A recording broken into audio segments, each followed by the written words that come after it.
Hi friends, welcome back. तो friends, आज की जो बड़ी खबर है वो है काबुल के ख्वाजा बुगरा इलाके में एयर स्ट्राइक। Latest news. तो चलो फ्रेंड्स, वीडियो शुरू करते हो, पता करते हैं।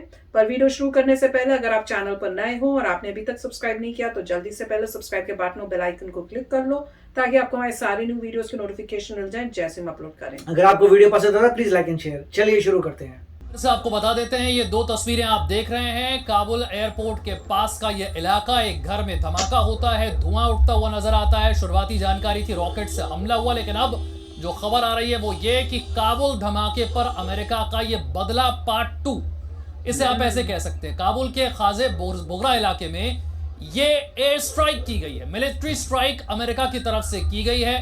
बताया ये जा रहा है कि ISIS-K के आतंकी यहां पर छिपे हुए थे जिन पर अमेरिका ने ये अटैक किया, एयर स्ट्राइक किया, मिलिट्री स्ट्राइक किया, और संभवतः जो एक हमला करने जा रहे थे उन पर यह अटैक किया गया।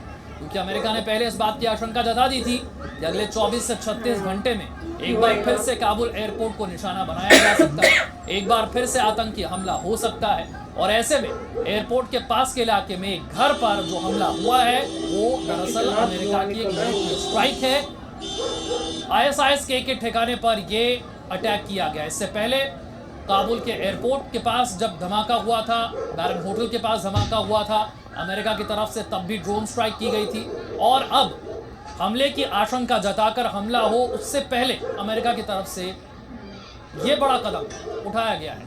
गोविंदर, तो क्या अब ये समझा जाए कि आने वाले दिनों में अमेरिका की फौज यहां रहकर तो नहीं, लेकिन जो लड़ाई 20 साल से चल रही थी वो अब आगे इसी तरीके से मिलिट्री एयर स्ट्राइक के जरिए जारी रहेगी?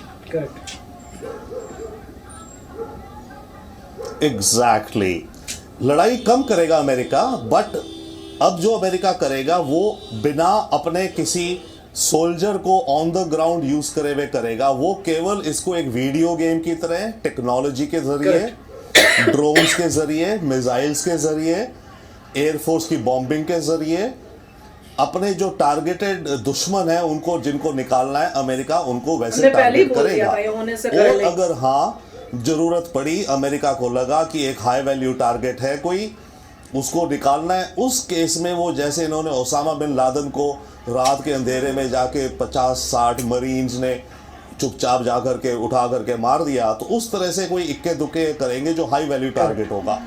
उसके अलावा अमेरिका ये रिमोट वॉर करेगा अगर उसके अपने उसमें पड़े। नाउ द पॉइंट इज कि अमेरिकन इंटरेस्ट अब अफगानिस्तान में वैसे भी कम हो रहा है, बट फिर भी जो ऐसे कंडीशंस आएंगी जहां होगा अमेरिका को अपनी साख के लिए या अपने नेशनल इंटरेस्ट के लिए या बदला लेने के लिए। देखिए अभी जो काबुल में अटैक हुआ उसमें कितने लोग मारे गए, तो कितने लोग इन्वॉल्व थे पीछे प्लानिंग में? केवल वही 2 लोग थे जिनको इन्होंने 2 दिन पहले मार दिया, कि 10-15 लोग इन्होंने आइडेंटिफाई कर लिए कि ये सारे ग्रुप थे, इन्होंने डिसाइड करा, अंजाम दिया। तो उन 15-20 लोगों को मारना है तो उनको कैसे एक एक को चुन चुन के जब मौका मिलेगा अमेरिका मारेगा। बट ये एक रिमोट वॉर के जरिए करेगा। और इसका एक शब्द भी और एक टर्म भी यूज कर रही है अमेरिकन मिलिट्री एंड बाइडन कि ओवर द होराइजन कैपेबिलिटी। मतलब हमारे पास इतनी कैपेबिलिटी है कि हम आपके होराइजन से आकर के ऊपर आसमान से ही आपको हम एलिमिनेट कर सकते हैं। तो अमेरिका की स्ट्रैटेजी ये रहेगी। तभी तो आपको ध्यान हो, अमेरिका पाकिस्तान से एयरबेस मांग रहा था, सेंट्रल एशिया में एयरबेस मांग रहा था। अमेरिका को था कि मेरे को कोई एयरबेस मिल जाए अफगानिस्तान के बिल्कुल पास में, ताकि मेरे को अगर कभी कुछ इमीडिएट रिएक्शन करना हो तो 10 मिनट में या आधे घंटे में मेरे ड्रोन पहुंच जाए। अभी जो इन्होंने ड्रोन यूज करा है, जो अभी 2 दिन पहले इन्होंने ISIS के जो 2 बंदों को मारा है, वो ड्रोन अगर कतार से निकला है उसकी स्पीड एवरेज होती है 400 किलोमीटर प्रति घंटा, और कतर से या कहीं से भी वहां तक का, पेशावर तक का डिस्टेंस करीब एटलीस्ट 2000-3000 किलोमीटर है। वो 400 किलोमीटर प्रति घंटा की स्पीड से जो ड्रोन चल रहा है उसे तो 5 घंटे लगे वहां पहुंचने में, राइट। और तब तक जो इनका टारगेट था मानो वो निकल गया, तो वो तो ड्रोन वेस्ट हो गया ना। तो इसलिए जितना पास अमेरिका हो सकता अफगानिस्तान से, अमेरिका वो चाहता था। बट अब जो भी है, नहीं तो अपने कतर के बेस से, नहीं तो अपने पर्शियन गल्फ में या कहीं पे अपने एयरक्राफ्ट कैरियर से भेजेंगे अमेरिका। तो ये इनकी है over the horizon strategy capability, और इस पे अमेरिका को बहुत विश्वास है, और उन्हें कि यहाँ पर अब हमारा कोई खास इंटरेस्ट तो है नहीं अभी निकल जाने के बाद, राइट। और जो बाकी अगर कोई इंटरेस्ट होंगे, कोई बड़ा ऊंच नीच हो गया, तो हमारे पास इनफ कैपेबिलिटी है कि जाकर के हम इनको बॉम्ब कर देंगे अच्छे से, और बाकी अपने हवाले पे रहे। ठीक है परिहार साहब, क्या यही आने वाले समय में आपको नजर आता है जो रविंदर कह रहे हैं, रिमोट वॉर, अपने फौजियों की जान खतरे में डाले बिना एयर स्ट्राइक के जरिए आतंकियों पर अटैक? जी इंडिया हाँ, को भी बिल्कुल। ऐसे करना एक्चुअली चाहिए। फ्यूचर वारफेयर का डॉक्ट्रिन ही ये है कि इसमें Correct. Air and space superiority, cyber space and air superiority जो है आगे चल के काम करेगी। और अमेरिका का आप देखिए, ग्राउंड फोर्स उनके इतने डेडिकेटेड नहीं है कि वो दूसरे देश में जाके एडवर्स कंडीशंस में वहाँ पर लड़ाई लड़े। वहाँ पर आर्मी, जैसे हमारे यहाँ 17 साल की उसमें जवान भर्ती होता है, वहाँ 25, 28, 30 साल की एज में आते हैं वो लोग। तो उनका जो है एयर एंड जो नेवल सिक्योरिटी जो है अमेरिकन फोर्सेस के, वो 25 बहुत जबरदस्त हैं, 18 के टेक्नोलॉजी बच्चे। बेस्ड हैं, और वो जहाँ भी उनको सक्सेस मिली है उनको एयर स्ट्राइक से ही, उसके द्वारा ही मिली है। उनके ग्राउंड फोर्सेज उनके हर जगह आ रहे हैं, चाहे वो इराक गल्फ हो, चाहे वियतनाम हो, चाहे अफगानिस्तान में भी आपने देखा है। तो अल्टीमेटली एयर सुपेरिटी, और उसमें भी अनमेन्ड जो ड्रोन सिस्टम्स हैं, अवॉक सिस्टम्स हैं, यही आगे का फ्यूचर है। और जैसा रविंदर जी बिल्कुल सही कह रहे थे कि आपको एक बेस चाहिए जहां से कि आप अफगानिस्तान में एंटर कर सकते हैं। तो और खबर ये पाकिस्तान भी के आ रही अलावा है कि एक फिदाइन हमला रोकने के लिए ये स्ट्राइक की गई। एक फिदाइन ये- हमला होने जा रहा था, आईएसआईएस के आतंकी करने जा रहे थे त्रिपाठी साहब, इसे रोकने के लिए ये एयर स्ट्राइक की गई। जी, जिसको आप कहते हैं कि प्रिवेंटिव स्ट्राइक, ये प्रिवेंटिव स्ट्राइक थी। उनको पता लग चुका था कि एक और हमला होने वाला है, उनकी इंटेलिजेंस मिल चुकी थी, उन्होंने इंटेलिजेंस जो गैदर की थी उसकी वजह से शायद पॉइंटेडली वो जगह भी पता लग गई, उन्होंने ये हमला किया। कहा जाता है कि उसमें 2 लोग और एक बच्चा, या 2 बच्चे और एक आदमी मारा गया है। अब वो तो कौन कौन होगा पता नहीं, लेकिन अब ये चीज़ देखने की है कि अमेरिका ने ये तो कहा था, जाते जाते एक प्रेस कॉन्फ्रेंस में एक रिपोर्टर के जवाब में उन्होंने कहा था कि हमने साथ छोड़ा है, हाथ नहीं छोड़ा है। ओह, अच्छा। हमने हाथ छोड़ा है, साथ नहीं छोड़ा है, कि मतलब हम दूर रह करके भी आपको मदद करते रहेंगे। तो ये तो वो वहाँ से, जैसा कि सज्जन साहब बता रहे थे कि दोहा से, कतर से वो कर रहे हैं, और उनकी एरियल स्ट्राइक की कैपेबिलिटी बहुत ज़्यादा है।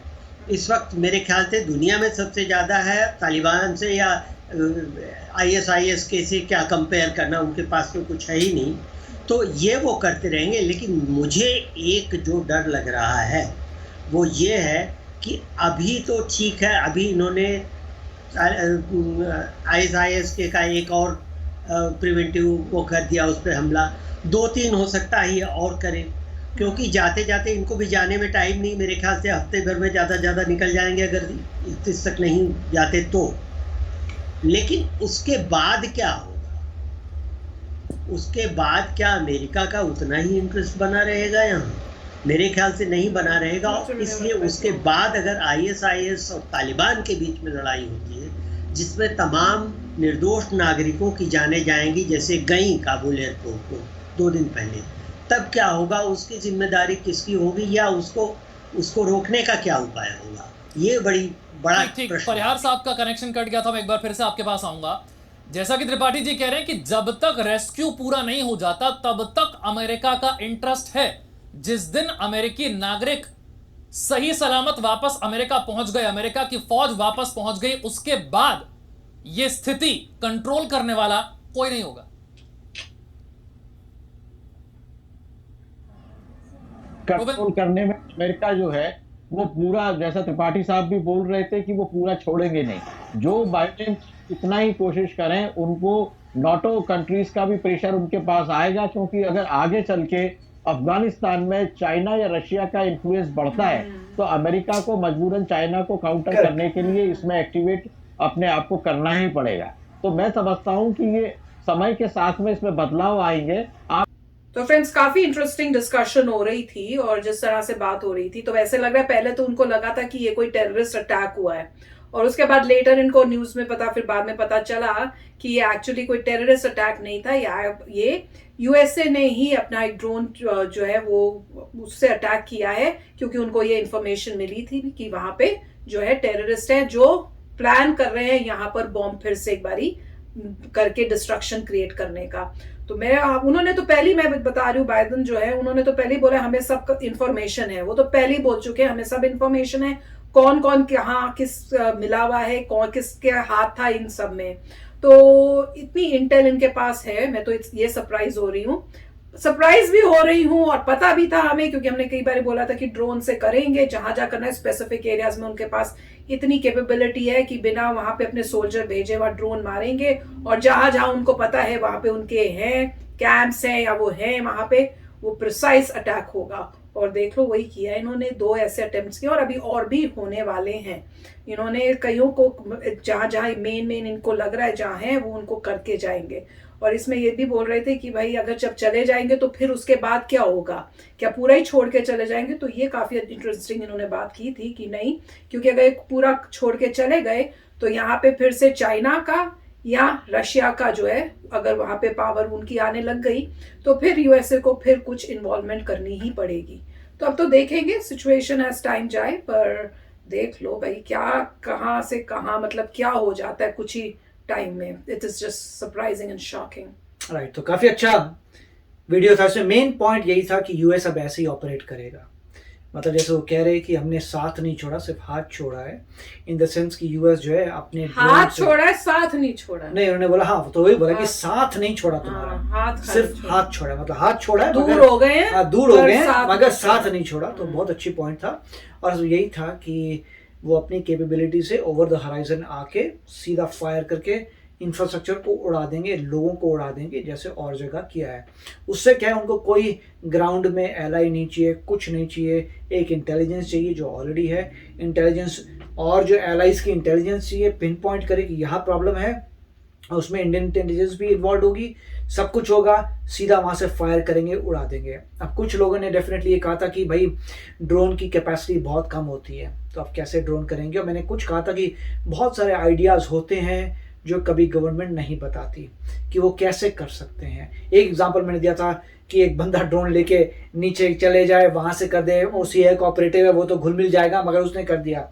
और बहुत सारे तरीके हैं। एक तरीका ये है कि बड़ा एयरप्लेन लीजिए, उस एयरप्लेन में सारे आर्मी के एयरप्लेन में पीछे खुला होता है, तो बड़े एयरप्लेन लीजिए, उस बड़े एयरप्लेन जब वो आ जाए टारगेट एरिया, वहाँ से ड्रोन को छोड़िए और ड्रोन जाके अपना काम कर देगा। आपको ज़रूरी थोड़ा है कि ड्रोन इतनी दूर से चला के लाना है, आप अपने प्लेन में लेके आइए, बड़े प्लेन में, उस बड़े प्लेन से ड्रोन को छोड़ दीजिए। तो ऐसे बहुत सारे आइडियाज़ होंगे।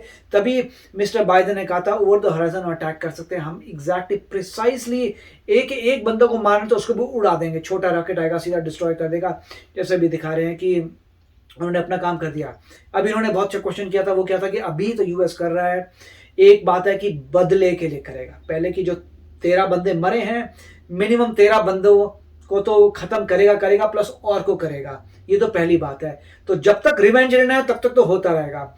एक बार रिवेंज हो गया और सारे अमेरिकन और अफगान एलाइज जिनको लेके जाना था वो सब चले जाते हैं, फिर करेगा नहीं करेगा, तो उसका भी आंसर वही था। अगर यूएस को नजर आया कि चाइना और रशिया इंटरफेयर कर रहे हैं तो यस, तो यूएस भी करेगा। अदरवाइज वो फाइट होगी लोकल लोगों की, नॉर्दर्न अलायंस वर्सेस तालिबान की अपना टसल होगी, वो इंटरनल अफेयर है, उसमें यूएस नहीं करेगा। मगर एक बात यूएस ने पहले कर दी है कि लोग नहीं जाएंगे, और अब एक गवर्नमेंट को समझ आ रहा है कि जो तुम काम करना चाहते हो वो करो और वहां से निकल जाओ, वहां बैठने की जरूरत नहीं है। जैसे बहुत लोग प्रश्न कर रहे थे कि जब ओसामा को न्यूट्रलाइज किया था तो वहां उसके बाद आपने अलकायदा को उड़ाना था, अलकायदा उड़ा दिया, फिर वहां क्यों बैठे हुए थे, वापस आना चाहिए। तो यही बातें हो रही है। तो काफी अच्छा वीडियो था। यस फ्रेंड्स, तो चलो फ्रेंड्स न्यूज पे नजर रखेंगे, चलते हैं, मिलेंगे नेक्स्ट वीडियो में बहुत ही जल्द। Till then take care and bye bye. तो अगर आप मेरे इस चैनल पे नए हो तो जल्दी से सब्सक्राइब के बटन को हिट करो और बेल आइकन को क्लिक करो, ताकि आपको मेरा जब नया वीडियो मैं लगाऊं आपको उसके बारे में जल्दी से पता चल जाए।